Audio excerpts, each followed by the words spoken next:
Hey, this is Jake, and today I got something awesome for you. This is my Guardian Tower thing. But before I do that, I need to talk about the submissions to my channel.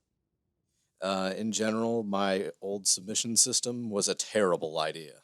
Having people message me was terrible. I could never actually read through the messages, notifications didn't work right.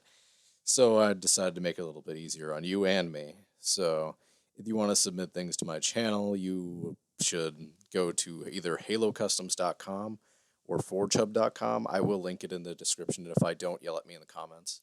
And basically, those sites are forging sites, and is also a custom site where you can like host games and stuff. And they're really great. It makes it a lot easier to like post your maps, let them be seen, reviewed, all that. And also they have Forge discussion forums where you can put things like scripting ideas and stuff like that. Just really helpful indeed. So here is the Guardian Tower idea. In Halo 3, there was a lot of these things and maps that they were doing was like, for instance, in Snowbound, the turrets that would shoot you when you went outside the map, or the Guardian Tower and Sandbox that would shoot you if you went outside the map bounds. Well, this is the Guardian Tower. Yeah. So here's how it works: you walk out of bounds and you die. Pretty straightforward.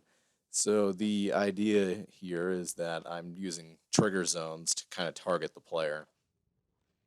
So what will happen is that when you explode, it will give the notification that will explode and the place you go to explode. So boom. And if you stand there, that one, yeah, sometimes it doesn't kill you, but do it again, dead, kind of thing. You're not making it through, basically. So we can also try driving a hog through, like, because if you remember in Sand Trap, if you tried driving around, the explosive would follow you. Yeah, this one doesn't take your shit. You blow up. But yeah, so let's show you how to do this in Forge. All right, so here we are in Forge, and let's get started. So the first thing you want to do is have a timer off once. Go into the scripting, and it needs to be power channel 4, broadcast channel 4. 2 seconds. Then you go and use a timer on one. Power channel 1, broadcast channel 4. Then you need a timer off once, and this needs to be on power channel 1, broadcast channel 1, timer user data of 2 seconds. Then you have your on it or on zones. These are the zones that will activate your explosives. If the person walks within your zone, they'll blow up. So this zone right here, you go into the scripting and it is broadcast channel 1.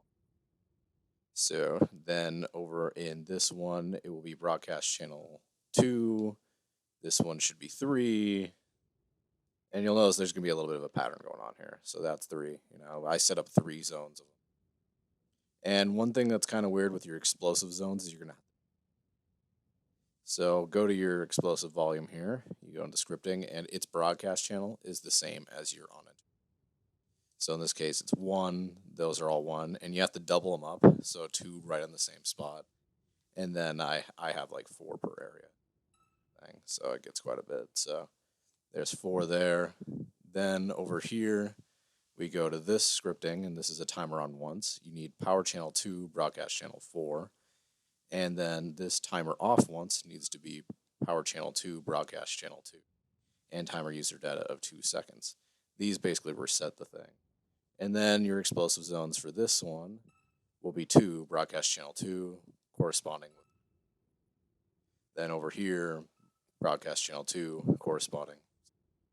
You kind of just double them up. Then over here, guess what? It's going to be using 3. So power channel 3, broadcast channel 4. It's gone power channel 3, broadcast channel 3, 2 seconds. And then in here, you'll have 3 for your on enter on zone. And then your explosive volumes are broadcast channel 3. And so then over here, your explosive volume that activates every time will be on broadcast channel 4. So, yeah. And what will happen is this will blow up, and then those will blow up, and it'll kind of like shot it. You can also like make something like look like a cannon, and like the explosive would be at the end of the cannon. I personally would find that more realistic than the Guardian Tower look, but in general that works too. I also don't recommend using this over a large scale of area because first of all, it might look it's expensive to a point, stuff like that, and it has just a repeating kind of pattern.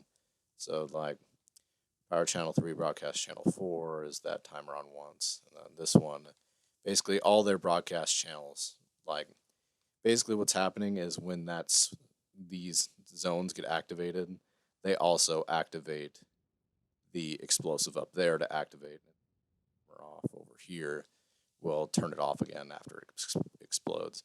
And then their pattern just goes on and on based off of your explosives here, which are broadcast channel 3 that blows up, and then it corresponds to your timer off once. So 332.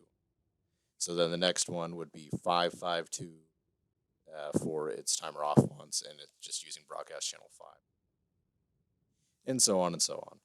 So yeah, that's a tutorial. I will actually have this map in my file share if you don't want to make it yourself and you just want to mess around with it or something, or look at the scripting in detail.